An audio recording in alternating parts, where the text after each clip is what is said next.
घुंघराले बाल। राइना बचपन से ही खूब सुंदर थी। उसके लंबे लंबे घुंघराले बाल से हमेशा उसका चेहरा ढका रहता। अरे भूत बनकर घूमती रहती है, चल तेरे बाल कटवा दूं।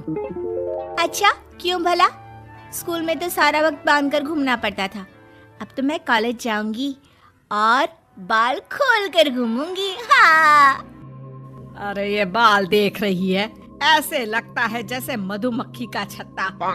खैर, घने घने घुंघराले बालों से राइना सुंदर तो लगती, लेकिन उसे संभालना उसके लिए बड़ा काम था। माँ, अरे माँ, शैम्पू खत्म हो गया है। इस बार वो वाला लाना ना, जो घुंघराले बालों को और बाउंसी बनाता है। माँ, ले आना हाँ, जरूर से। कल मेरा कॉलेज का पहला दिन है। मैं चाहती हूँ सब मुझे देखकर जले।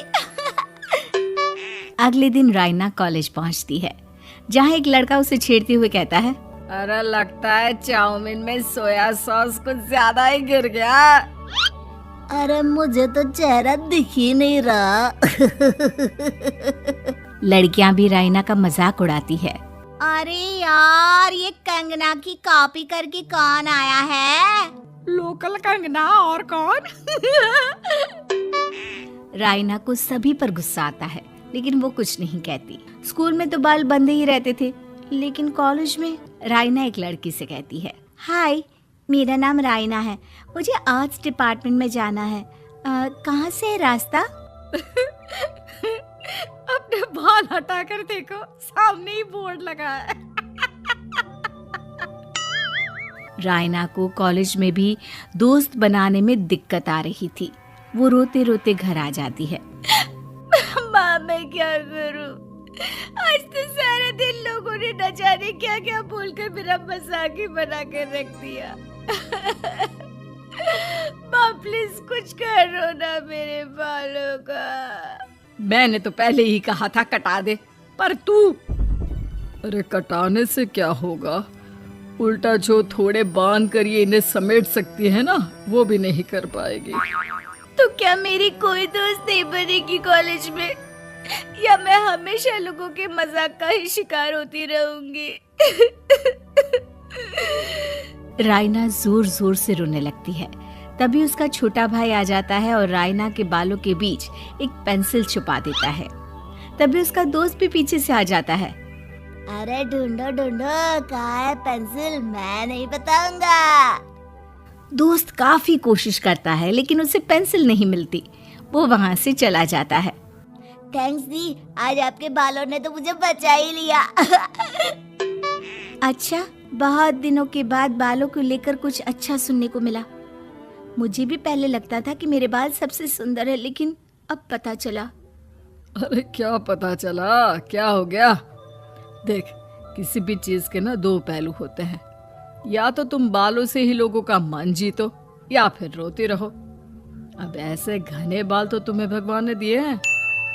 राइना को पिता की बात समझ में आ जाती है। वो सोच लेती है कि जिन बालों के कारण वो कॉलेज में एक भी दोस्त नहीं बना पा रही है, उन्हीं बालों से वो दोस्तों की लाइन लगवा देगी। अगले दिन कॉलेज में डेस्क में राइना बालों को आगे कर लेती है और लोगों को लगता है कि राइना का चेहरा पीछे है, लेकिन राइना घने घुंघराले बालों को हटाकर हंसने लगती है। देखा मेरे बालों का कमाल? इससे मेरा चेहरा भी नहीं दिखता और मैं चलती क्लास में सो भी सकती हूँ। सभी राइना को देखकर हंसने लगते हैं। क्लास में परीक्षा चल रही होती है, तो राइना अपने बालों में चीटिंग के पेपर छुपा छुपा कर आसपास के बच्चों की मदद भी कर देती है, जिसके बाद से तो राइना क्लास की हीरोइन बन जाती है। वाह राइना, तेरे बाल तो बहुत कमाल के हैं। मैं तो इन्हीं के कारण पास हो गई। और पता है, मैं तो अपने काम का सामान राइना के बालों के बीच में ही फंसा देती हूँ। जैसे जैसे काम होता है वैसे वैसे इस्तेमाल करती हूँ। अब तो क्लास में हर कोई राइना के साथ बैठने की जिद करता। राइना में इसे लेकर घमंड आ जाता है। उसे लगता है कि वही क्लास की सबसे डिमांडिंग लड़की है। फिर एक दिन, मैं इस कॉलेज में नई नई आई हूँ, क्या आप मेरी दोस्त बनेंगी? मैं? ओह सॉरी, मैं इस क्लास की सबसे डिमांडिंग लड़की हूँ। हर कोई मेरे साथ ही रहना चाहता है। एक काम करो ना, वो पीछे की सीट दिख रही है, जाओ जाकर वहीं बैठ जाओ। लड़की को रायना की बात बहुत बुरी लगती है, लेकिन वो करती भी तो क्या, जाकर चुपचाप पीछे की सीट पर बैठ जाती है। तो आज का लेसन सबने याद किया है ना बराबर से? जितनी भी चीटिंग करने वाली लड़कियां थी वो रायना के पीछे जाकर बैठ जाती है और जोर से चिल्लाती है, जी मैम, सब कुछ याद है, कहीं से भी पूछ लो, हम तो मास्टर हैं, मास्टर। क्यों? ये बोलकर वो रायना के कंधे पर हाथ रख देती हैं। रायना भी खुश होती है कि कॉलेज की सबसे स्मार्ट लड़कियों का ग्रुप उसका दोस्त है। पीछे बैठी वो लड़की देखती है कि कैसे मैडम के सवाल लड़कियां रायना के सर को देखकर दे रही है। शाबाश, मुझे खुशी है कि तुम लोग इतनी अच्छी पढ़ाई करने लगी हो। मैं प्रिंसिपल से कहकर तुम लोगों की स्कॉलरशिप की बात करूंगी, जिससे तुम लोगों के माता पिता का पैसा जो फीस में लग रहा है वो बच जाए। सभी लड़कियां खुश हो जाती हैं। टीचर के जाने के बाद एक लड़की कहती है, गर्ल्स, अब हम लोग ना सिर्फ सबसे स्मार्ट बल्कि सबसे इंटेलिजेंट भी हो गए हैं। इसी बात पर आने वाले संडे को मेरे घर पर पार्टी, सबको आना है, ओके? सभी लड़कियां पार्टी के लिए एक्साइटेड हो जाती हैं। रायना भी। माँ, मेरे कॉलेज की सबसे स्मार्ट लड़की ने पार्टी रखी है संडे को। मैं भी वहाँ सबसे अच्छी दिखना चाहती हूँ, लेकिन ये बाल। घुंघराले बालों का तो कर भी क्या सकती है। तभी उन लोगों की नजर पार्लर के एक इश्तिहार पर पड़ती है जो 3,000 रुपए में बाल स्ट्रेट कर रहा था। माँ, मुझे पैसे देना, मैं बाल सीधे करवा कर आती हूँ, संडे को पार्टी में सबसे अच्छी लगूंगी। बस फिर क्या था, अपने घुंघराले बालों को रायना पार्लर जाकर स्ट्रेट यानी कि सीधा करवा लेती है। और फिर पार्टी वाले दिन, हाय गर्ल्स, कैसी लग रही हूँ मैं? ओह नो, शिट, ये क्या करवा लिया बालों का हाल? और जिसके घर पार्टी थी वो लड़की, अरे ये क्या करवा लिया?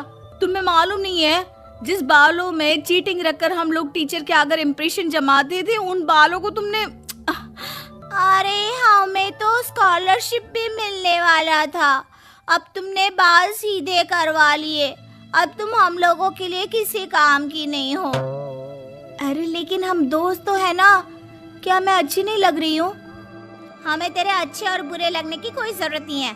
हम लोगों को तेरे बालों से फायदा था, अब वो नहीं है, तो हम तेरे दोस्त भी नहीं है। जा जाकर बाल वापस घुंघराले करके आ, तभी तो हम लोगों की दोस्त बन सकती है। रायना रोते रोते घर आती है और माँ को सारी बात बता देती है। माँ, ला पैसे दे, मैं बाजार जाकर बाल ठीक करा के आती हूँ। लेकिन माँ, मुझे ये बाल बहुत अच्छे लग रहे हैं, काश ये बाल मैं पहले ही सीधे करवा लेती। देख बेटा, पैसे तो मैं तुझे दे दूं, लेकिन वैसे बाल करके तू फिर ऐसे दोस्त बनाएगी जो तेरे साथ मतलब के लिए जुड़े हैं। लेकिन इन बालों में तू ऐसे दोस्त बनाएगी जो तेरे साथ जीवन भर का साथ निभाएंगे। रायना को माँ की बात समझ में आ जाती है।